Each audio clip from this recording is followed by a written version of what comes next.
আমার যারা যুবক আছেন, যারা ইয়ং স্টার, তাদেরকে বলছি বিবির সঙ্গে খারাপ ব্যবহার করো না। খারাপ ব্যবহার বলে দিই, কেউ যদি গলসি বাজারে থাকে কিংবা রামগোপালপুরে থাকে আর বউ যদি ফোন করে, হ্যালো কখন আসবে তুমি, ভাত হয়ে গেছে খাবে না, রাখ ফোনটা, কাজে আছি, জ্বলিয়ে দিলি ফোন করে।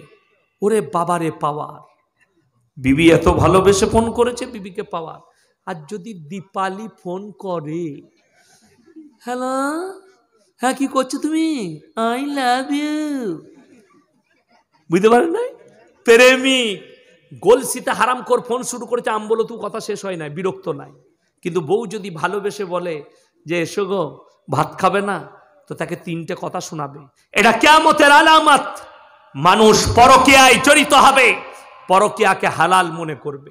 আমি বলে যাই, আমাদের সমাজে গলসি থানায় আছে, মুসলমানদের ছেলে লোকের বউকে নিয়ে পালিয়ে এসে ঘর করছে। এই উলামারা অ্যাকসেপ্ট করে না। শুনেলেন, কোন কম কোন গ্রামে যদি এই ধরনের হারাম খোর থাকে, তাকে সমাজ থেকে বঞ্চিত করুন। কেন? এর থেকে বড় জঘন্য আর নোংরাতম কাজ পৃথিবীতে আর কিছু নেই। আমার ভাই, লোকের বউকে নিয়ে যদি পালিয়ে আসে, ইসলামে বিবাহ বন্ধন, মেয়েরা হ্যাঁ দেয়, দেয় না দেয় না। উকিল যখন যায় কি বলে, আপনার সঙ্গে এত টাকা দেলমোহরের পরিবর্তে অমুকের সন্তানের সঙ্গে নিকাহ দেওয়া হলো, তুমি কি কবুল করিলে? আলহামদুলিল্লাহ আমি কবুল করিলাম। তাকে কবুল করানো হয়, নিকাহ দেওয়া হয়, সে বলে কবুল করিলাম। এই যে হ্যাঁ দিলে, আল্লাহর কসম, এখান থেকে বেরুতে গেলে সিস্টেমেটিক্যালি বেরুতে হবে। তা না হলে তুমি যদি মনে করো আমি একে ছেড়ে দিয়ে আর একটা ধরবো, একে ছেড়ে দিয়ে আর একজনের কাছে যাব, ব্যভিচার করা হবে। আর পৃথিবীর সব মৌলবি যদি এক কাছে হয়ে নিকাহ পড়ায়, হারাম হবে, অবৈধ হবে, নিকাহ হবে না। আর যতগুলো সন্তান হবে হারাম আওলাদ হবে। এটা অনেকে জানা নেই। আমাদের সমাজের লোক এগুলোকে অ্যাকসেপ্ট করে নেয়। তার স্ত্রী সেই মেয়েটার জানাজার নামাজ পর্যন্ত পড়ানো যাবে না। আমি শওকতের বেটা ফতোয়া দিয়ে যাচ্ছি, আমি মুফতি লয়। আমি বলে গেলাম চ্যালেঞ্জ ছুড়ে, তাকে কুকুরকে খাওয়াও, সেই মেয়ের হাতে ইমামের পালা খাওয়ানো যাবে না। তার হাতে যারা খানা খাবে তাদের ইবাদত নষ্ট হয়ে যাবে। সেই মেয়েটা জিনাখোর মেয়ে, আপনি জেনে শুনে তাকে সমাজে বাস করতে দিয়েছেন। গ্রাম থেকে বার করুন, তাকে সমাজ থেকে বার করে দেন।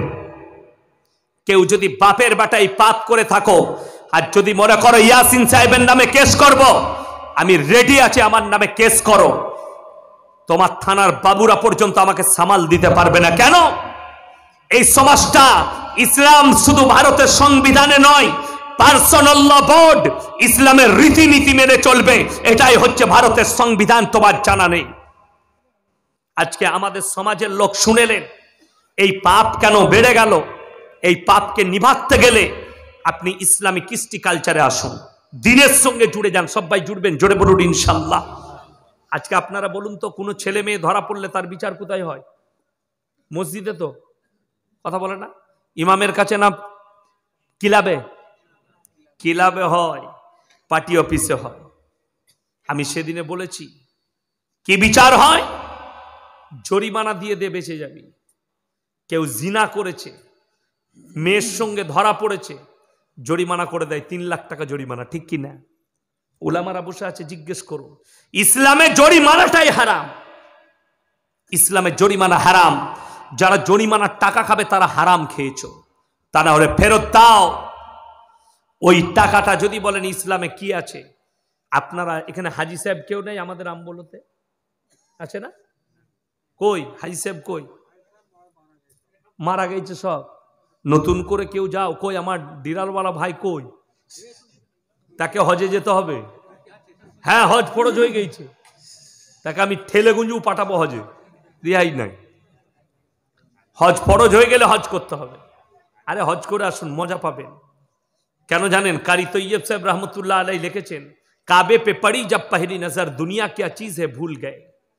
যার কাবাতে নজর পড়বে প্রথম লাইভ, সে দুনিয়া কি জিনিস সব ভুলে যাবে, আল্লাহ দিদারে চলে যাবে। জোরে বলুন সুবহানাল্লাহ।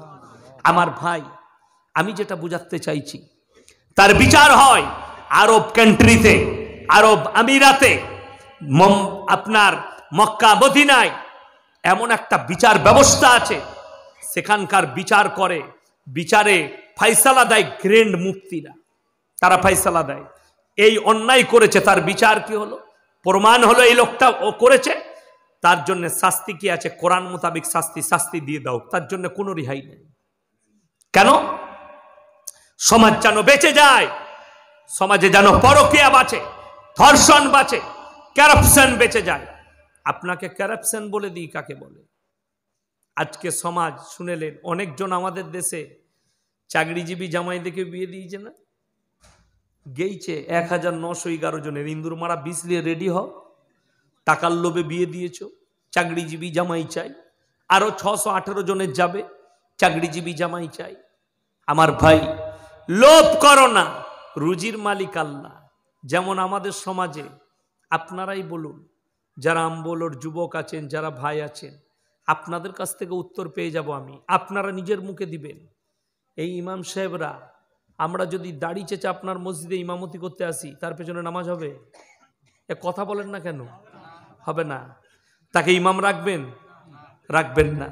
কত সুন্দর ফতোয়া জানেন, ইমাম সাহেব দাড়ি চেঁচে নামাজ পড়লে ইমামের পেছনে নামাজ হবে না। তোরটা কি করে হবে দাড়ি চেঁচে? কথাটা বুঝতে পারেননি? ইমামের জন্য হালাল, আর এই তোমার জন্য হালাল আর ইমামের জন্য হারাম। কথাটা বুঝতে পারেননি?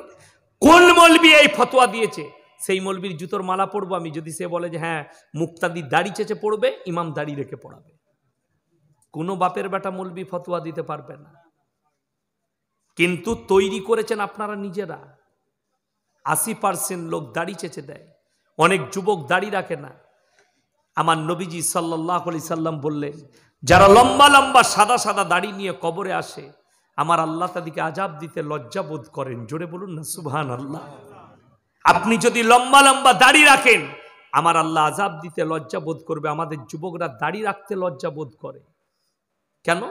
অনেক ছেলে দাড়ি রাখেন, আমার উ আর আমার দিকে তাকাবে না। আমার উ মানে বুঝতে পেরেছে? সে তো গলসি বাজারে গেলেই বোঝা যাবে। আমার উ মানে আমার প্রেমী। আমাদের দেশের মেয়েরা, অনেক মেয়েরা বিপদগামী বিয়ের পরে স্বামীকে নিয়ে অশান্তি ভোগ করে, তার একটাই কারণ, বিয়ের সময় প্রত্যেকটা, আমি যতগুলো যুবতী মেয়ে আছেন যারা বিয়ে হব হয়েছে, যাদের কথা চলছে, আমি আমার দিল থেকে তাদেরকে অনুরোধ করে যাব, যদি তোমরা আমাদের মতো মৌলবীকে ভালোবাসো, অ্যাকসেপ্ট করো, তোমরা শর্ত রেখে দাও, যে ছেলে দাড়ি রাখবে আর 5 ওয়াক্তের নামাজি হবে, তাকে ছাড়া বিয়ে করব না।